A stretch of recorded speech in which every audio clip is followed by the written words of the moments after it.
تر بالښت لاندې د ټلیفون لړزې راویښ کړم. ساعت مې وکتل. سهار 4:30 وې. د شریف زنګونه راغلی وو. خدای خیر. زړه مې د پښو تر تلو تېرېده، دربېده. سترګې مې وموښلې. په ځای کې راکېناستم. ټلیفون مې غوږ ته ونیو. هلو شریفو، ښه یې؟ څه کیسه ده؟ خیرت دی؟ د ده غږ مې صحیح نشوی کړی. د موسیقي غږ د ده تر آواز لوړ و. اړیکه پرې شوه. د ټنډې خولې مې په لستوڼي پاکې کړې. کړنګ مسیج یې راغی. د ځای لوکیشن یا پته یې رالیږلي وو.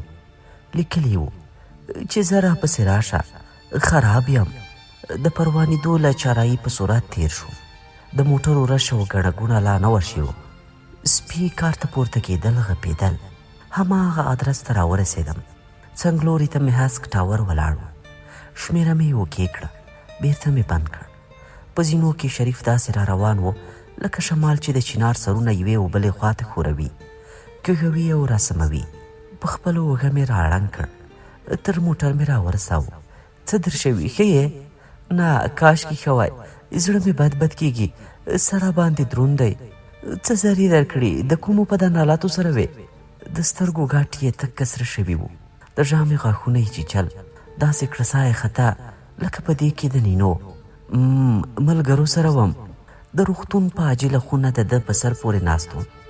ډاکټر غږ راوکړ. ورغلم. ناروغ مو څه کېږي؟ کشر ورور مې دی.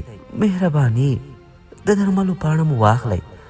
مالي څانګې ته لاړ شئ. د لمر سترګه لا نه وه راختلې. ژېړې وړانګې د غره له څوکو خپرې وې.